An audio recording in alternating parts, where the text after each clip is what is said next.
Blake Lively did not even read the book that the movie was based on. Correct. And we're not talking War and Peace. And then she wanted to, ixnayed all of the wardrobe choices, because when you're making a movie about a poor woman who's suffering from domestic violence, you want her to look like she has money. Right. That Blake said. That's what she did. She looks like she has money. Yep. And she's dressing in florals. And then she's going on this press tour, pushing her liquor line and her hair care line, because that's what women who are trying to escape with their lives are worried about. Imagine a world where Hollywood's dazzling lights meet the earnest intentions of charity. On the surface, it's a picture of perfect synergy, celebrity influence amplified for good, genuine causes propelled by star power. This was the promise when Blake Lively, the actress synonymous with effortless charm and a vast social media empire, aligned herself with Silver Veil, a nonprofit organization lauded for its impactful global and local initiatives. Silver Veil wasn't just any charity, it was a beacon of hope, known for its innovative programs and ability to harness celebrity magnetism for real-world change. Donors and supporters alike envisioned a golden era where Blake's star power would catapult Silver Veil to unprecedented heights of impact and recognition. Blake, in turn, seemed to embrace this philanthropic venture with open arms, cultivating an image of genuine commitment and shared purpose. But beneath this shimmering facade of celebrity philanthropy, a darker narrative was quietly unfolding. Cracks were beginning to appear in the picture-perfect image, hinting at a complex web of Hollywood maneuvering and potential ethical compromises that would soon send shockwaves far beyond the red carpets and fundraising galas. The seemingly ideal partnership was about to take a dramatic and deeply unsettling turn. But I was like just tracking him down, and then I finally got to read the script, and the script was a thriller.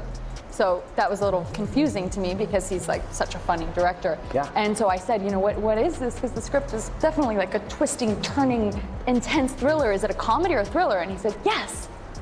So then every day on set, I was like, is today a comedy or is it a thriller? It's a good mix. And of it's both. it's like really kind of over the top and campy and trashy and fun and like, kind of like my outfit, I guess. The genesis of the partnership between Blake Lively and Silver Veil was heralded not merely as a collaboration, but as a landmark achievement, a synergistic union poised to redefine the landscape of celebrity-driven philanthropy. For Silver Veil, securing the public endorsement and active participation of an A-list celebrity of Blake Lively's caliber represented a strategic masterstroke, a calculated move designed to amplify their message, broaden their donor base, and elevate their profile on the global stage. The nonprofit had painstakingly cultivated a reputation for efficacy, transparency, and unwavering commitment to its core mission, championing a diverse and impactful portfolio of causes, ranging from grassroots community development initiatives to ambitious, large-scale global aid programs. Blake Lively, with her stratospheric social media reach, her carefully constructed persona of approachable relatability, and her undeniable star power, appeared to be the quintessential ambassador to propel their mission into new territories and resonate with previously untapped demographics. Early announcements of the partnership were met with a wave of overwhelmingly positive responses, generating effusive praise from media outlets, enthusiastic endorsements from industry insiders, and a palpable surge of excitement within the philanthropic community. Silver Veil's fundraising events, once successful but relatively low-key affairs, suddenly became highly coveted tickets, drawing a new echelon of high-profile donors and generating unprecedented levels of media attention. Donors, demonstrably inspired and energized by Blake's visible and vocal involvement, responded with extraordinary generosity, opening their philanthropic coffers wider than ever before, spurred by the promise of amplified impact and the allure of associating with a cause championed by a beloved celebrity icon. Blake herself actively engaged with the charity in highly visible ways, gracing fundraising galas with her presence, lending her voice and image to social media campaigns, and radiating an aura of genuine enthusiasm and deep-seated commitment to the collaborative endeavor. The partnership was strategically framed not merely as a superficial celebrity endorsement or a fleeting public relations exercise. It was meticulously presented as a profound and authentic alignment of shared values, a powerful and enduring force for positive societal change, change, a shining example of how celebrity influence could be harnessed for the greater good. Yet, even amidst the effervescent atmosphere of celebratory galas, the relentless cycle of optimistic press releases, and the seemingly unwavering public enthusiasm, a subtle, almost imperceptible unease began to permeate the meticulously constructed facade. The initial euphoria and uncritical adulation masked a nascent, quietly growing tension, a subtle but persistent discord that hinted at a fundamental and potentially irreconcilable clash of underlying priorities and motivations, subtly simmering beneath the carefully orchestrated surface of this seemingly perfect and perpetually harmonious philanthropic alliance.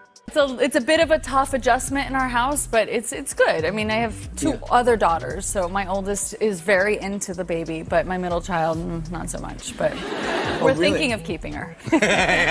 Does she like play with her? What does she think? Well, she sort of like pretends to play with her. So like in the beginning, our oldest is like loving on her, and she's like very maternal, and then our middle daughter is just keeps away from her. The initial tremors that would ultimately destabilize and shatter the carefully constructed facade of this seemingly utopian partnership originated not within the tranquil and outwardly altruistic domain of charitable organizations, but rather with a jarring incongruity in the notoriously volatile, intensely competitive, and often profoundly drama-laden world of Hollywood film production. Whispers, initially faint, almost ethereal, and easily dismissed as inconsequential industry chatter, began to subtly emerge from the closely guarded and highly pressurized set of Justin Baldoni's latest cinematic project, a film in which Blake Lively occupied a prominent and pivotal role. These were not the commonplace, almost mundane tales of predictable onset delays, predictable budget overruns, or even the expected minor creative disagreements that routinely plague film productions. These were whispers of a distinctly different, far more unsettling, and intrinsically more damaging nature. They hinted at deeper, more complex interpersonal conflicts, simmering power struggles, and a pervasive atmosphere of tension and unease that extended far beyond the usual parameters of typical Hollywood ego clashes or artistic differences. What was particularly alarming, deeply perplexing, and increasingly impossible to ignore was the persistent and disconcerting recurrence of Silvervale's name in direct and often unfavorable connection with this burgeoning on-set drama involving Blake Lively. At first blush, the connection seemed almost surreal, a bizarre and illogical entanglement of the seemingly disparate worlds of charitable giving and celebrity-driven film production, a nonsensical juxtaposition of altruistic intent and the often cutthroat realities of the entertainment industry. Surely any minor, localized friction between a film director and a lead actress on a movie set, however acrimonious or disruptive, could not possibly possess any substantive bearing on the operations, reputation, or ethical standing of a respected and globally focused nonprofit organization. But as the initial whispers grew louder, more insistent, and increasingly pervasive, a distinctly disturbing and undeniably coherent pattern began to coalesce. These were not isolated, random incidents of inconsequential set-related gossip, quickly dismissed and forgotten. They carried a far more insidious, strategically calculated undertone, hinting at a deliberate and potentially manipulative strategy, a carefully orchestrated campaign that threatened to insidiously drag Silver Vale, with its carefully cultivated image of integrity and altruism, directly into the ethically murky, often morally ambiguous, and perpetually treacherous waters of celebrity public relations, reputation management, and damage control. The initial casual industry chatter, once easily dismissed as irrelevant background noise, was rapidly and disconcertingly evolving into a serious and deeply troubling ethical question mark, a looming crisis of conscience that Silver Vale could no longer afford to passively observe or strategically ignore. I mean, I internalized that as opportunity.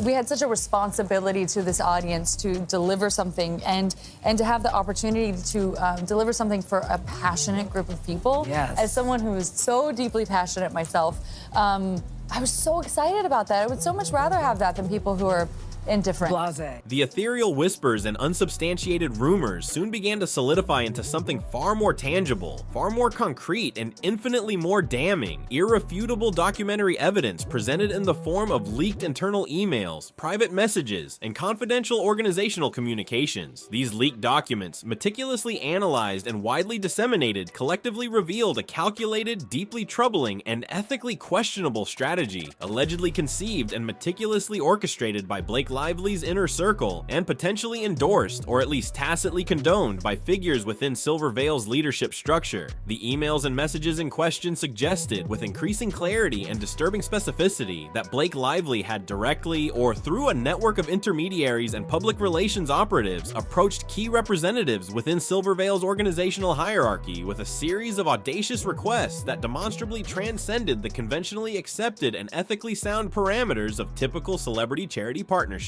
The very core of these requests, meticulously documented and chillingly articulated in the leaked communications, was a brazen and ethically precarious proposition to strategically leverage Silver Veil's painstakingly cultivated and demonstrably robust media connections, its extensive and valuable network of established brand partnerships, and its overwhelmingly positive and widely respected public image, all with the explicitly stated objective of procuring demonstrably favorable press coverage specifically and unilaterally for Blake Lively herself, amidst the rapidly escalating tensions and increasingly negative publicity surrounding the ill-fated Justin Baldoni film project. The leaked communications meticulously detailed a comprehensive and intricately planned orchestrated approach, outlining with step-by-step precision how ostensibly charitable Silver Veil events, pre-scheduled and ostensibly altruistic press releases, and even carefully targeted outreach campaigns directed towards influential social media personalities and key media outlets could be strategically and cynically repurposed, recontextualized, and ultimately weaponized to paint a deliberately sympathetic and meticulously curated picture of Blake's carefully constructed narrative surrounding the onset conflicts. The ultimate and unequivocally stated objective, starkly laid bare in the incriminating leaked communications, appeared to be a transparently cynical and ethically reprehensible attempt to deflect negative attention, mitigate potential reputational damage, and strategically manipulate public perception,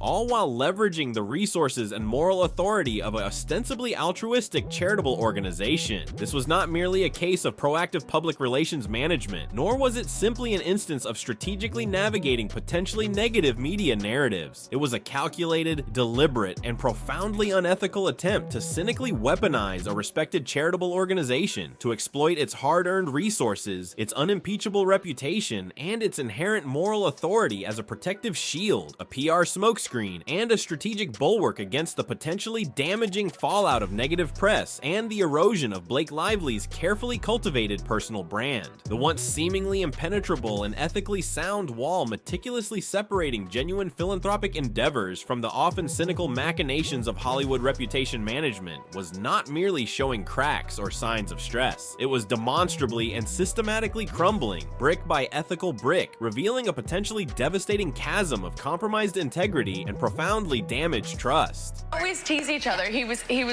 after I gave birth, he was like, oh my gosh, if I lost you and I, went to the park with our 3 kids, I mean, think of the ladies I can. Like, this is a horrible thing to say. And he's like, I mean, I've got a long list. And I was like, oh, really? Because I just have 1 on my list. Oh. I didn't have anyone on my list. And then it wasn't funny anymore. No, it's so much more of a burn. He's like, wait, who? And I was like, okay, think of someone. Right. Bob Newhart, I don't know.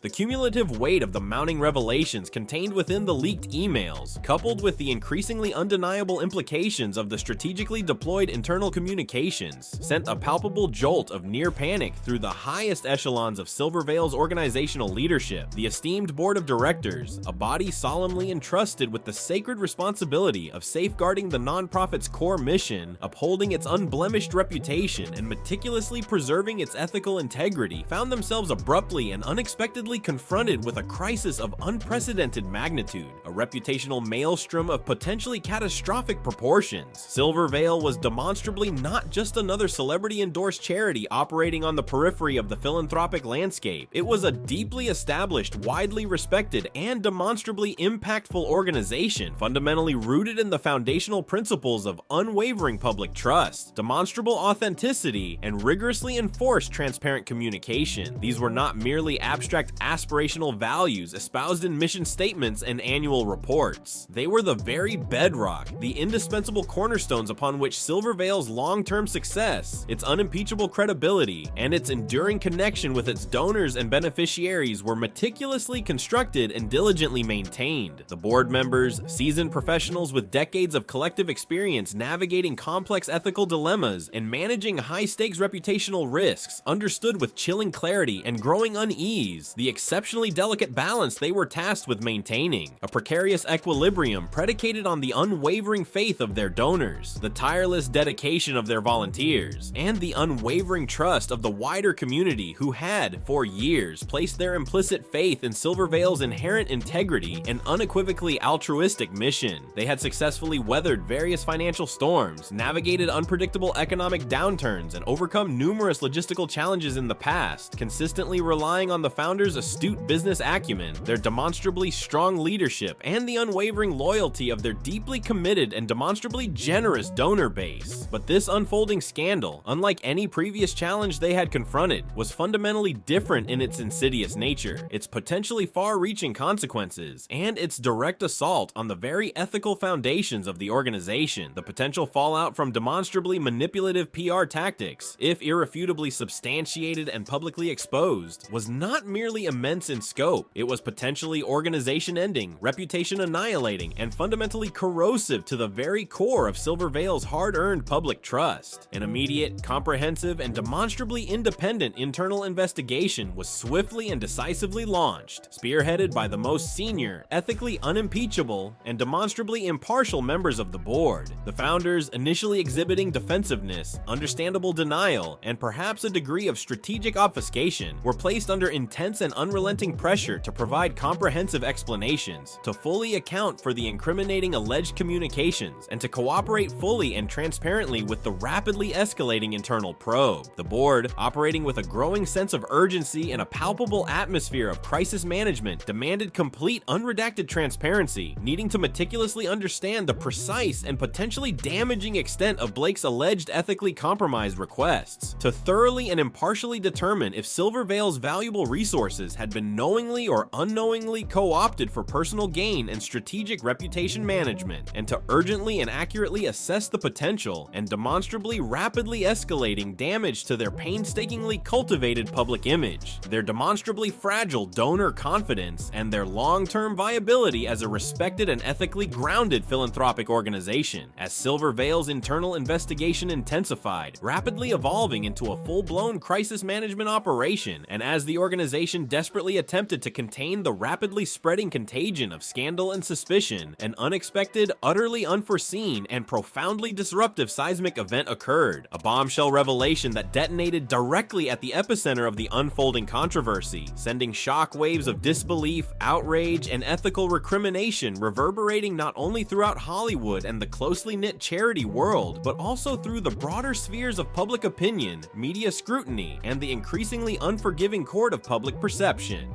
In a move that served to exponentially amplify the already swirling vortex of damaging rumors, to dramatically escalate the rapidly intensifying public scrutiny, and to indelibly etch the unfolding scandal into the annals of Hollywood and philanthropic infamy, Blake Lively's highly respected and demonstrably well-compensated attorney abruptly, unexpectedly, and with an undeniable air of dramatic finality tendered her immediate resignation. The timing of this professionally explosive departure, occurring precisely at the zenith of the escalating Silvervale controversy, and amidst the crescendo of public outcry for transparency and accountability, was nothing short of devastatingly and strategically suspicious. The official public statement, released with calculated brevity and legally circumspect phrasing by the attorney's prestigious law firm, was deliberately cryptic, couched in carefully chosen legalistic euphemisms, and conspicuously devoid of any substantive detail, citing only vague and ultimately uninformative, irreconcilable differences with their demonstrably high-profile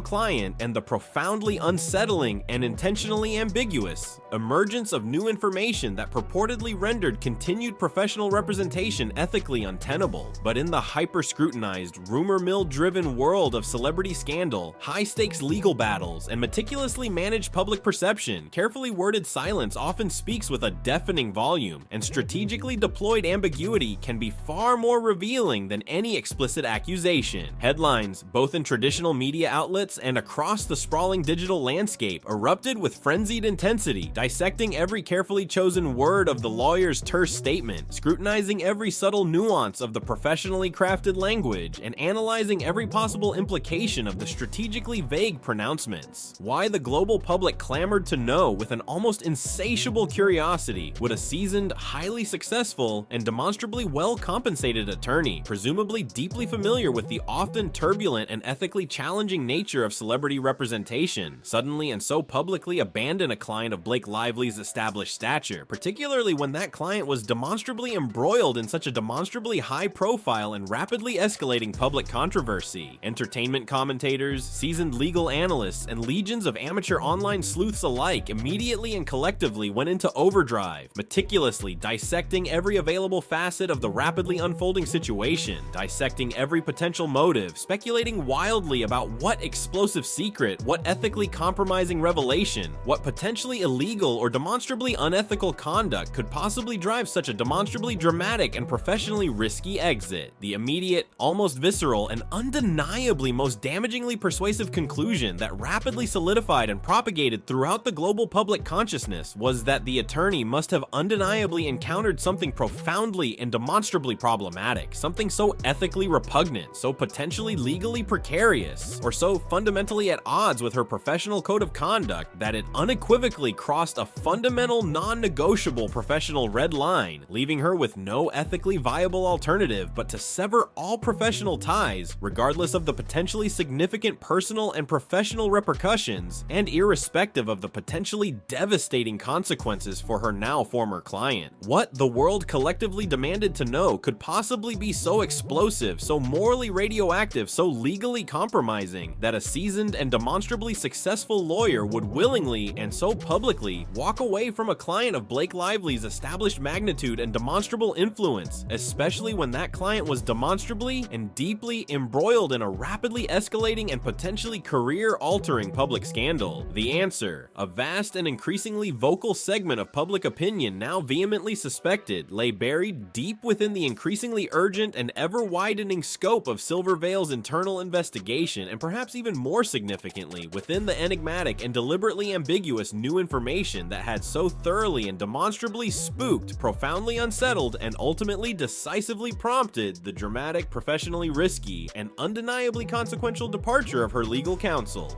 The lawyer's dramatic and highly publicized exit acted as an undeniable catalyst, transforming simmering undercurrents of suspicion into a raging firestorm of public backlash. The floodgates of online outrage burst open. Online discussion forums, social media platforms, and comment sections across the internet lit up with a torrent of public condemnation. Longtime Silvervale supporters, donors who had faithfully contributed time and money to the organization's mission, and even casual observers of the unfolding drama, voiced profound feelings of betrayal, disillusionment, and outright anger. Demands for immediate transparency and full accountability flooded Silvervale's official communication channels, overwhelming their social media feeds and inboxes. The core question, now echoing relentlessly across the digital landscape, was a sharp and accusatory one. Could a respected charity, an organization ostensibly built on the foundational principles of altruism, ethical conduct, and genuine community service, be so easily and cynically co-opted for the self-serving purposes of Hollywood spin and celebrity reputation management? The scandal, fueled by the lawyer's abrupt departure and the damning implications of the leaked emails, threatened to completely unravel years of painstakingly built goodwill and public trust. The potential consequences were dire, threatening to cripple Silvervale's future fundraising efforts, irrevocably damage the charity's hard-won reputation, and cast a long shadow over Blake Lively's once untarnished public image. Faced with the mounting public pressure, the escalating internal turmoil, and the very real threat of organizational collapse, Silvervale announced a secondary, far more comprehensive, and demonstrably independent investigation. This new inquiry, they emphasized, would be conducted with the assistance of external auditors and seasoned legal experts, signaling a decisive and perhaps desperate shift. Silvervale was drawing a firm and very public line in the sand, desperately attempting to salvage its core mission, protect its deeply compromised reputation, and unequivocally demonstrate to the world that this situation was far, far from over, and that accountability would be demanded and delivered. So, in the aftermath of these explosive revelations and dramatic departures, where does this leave Blake Lively and the now deeply wounded Silver Veil? The board of directors, now armed with the findings of external auditors and the council of legal experts, finds itself at a critical juncture, deliberating over their final decision regarding Blake's continued or likely terminated status within the organization. Her future involvement, once seemingly assured and mutually beneficial, now hangs precariously in the balance, overshadowed by a cloud of suspicion and ethical compromise. The scandal, at its core, serves as a stark and cautionary reminder of just how incredibly fragile the delicate bridge between carefully constructed public image and genuine demonstrable altruism truly is. Hollywood scandals, while often sensational and captivating in the moment, tend to be remarkably fleeting, quickly replaced by the next celebrity transgression or tabloid headline. But the potential lasting impact of this saga on a charitable initiative like Silver Veil, an organization built on the very foundations of trust, community engagement, and unwavering donor faith, could be far deeper, more insidious, and ultimately more consequential. Does this scandal, with its tangled web of leaked emails, abrupt lawyer resignations, and accusations of manipulative PR tactics, expose a darker, more cynical underbelly to the often glamorous world of celebrity philanthropy? And perhaps more importantly, what will be the lasting consequences, not only for Blake Lively's carefully managed career trajectory and public persona, but also, and perhaps more significantly, for Silver Veil's long-term ability to continue its vital work, to effectively serve its beneficiaries, and to regain the now shattered faith of its donors, volunteers, and the wider community who once championed its mission.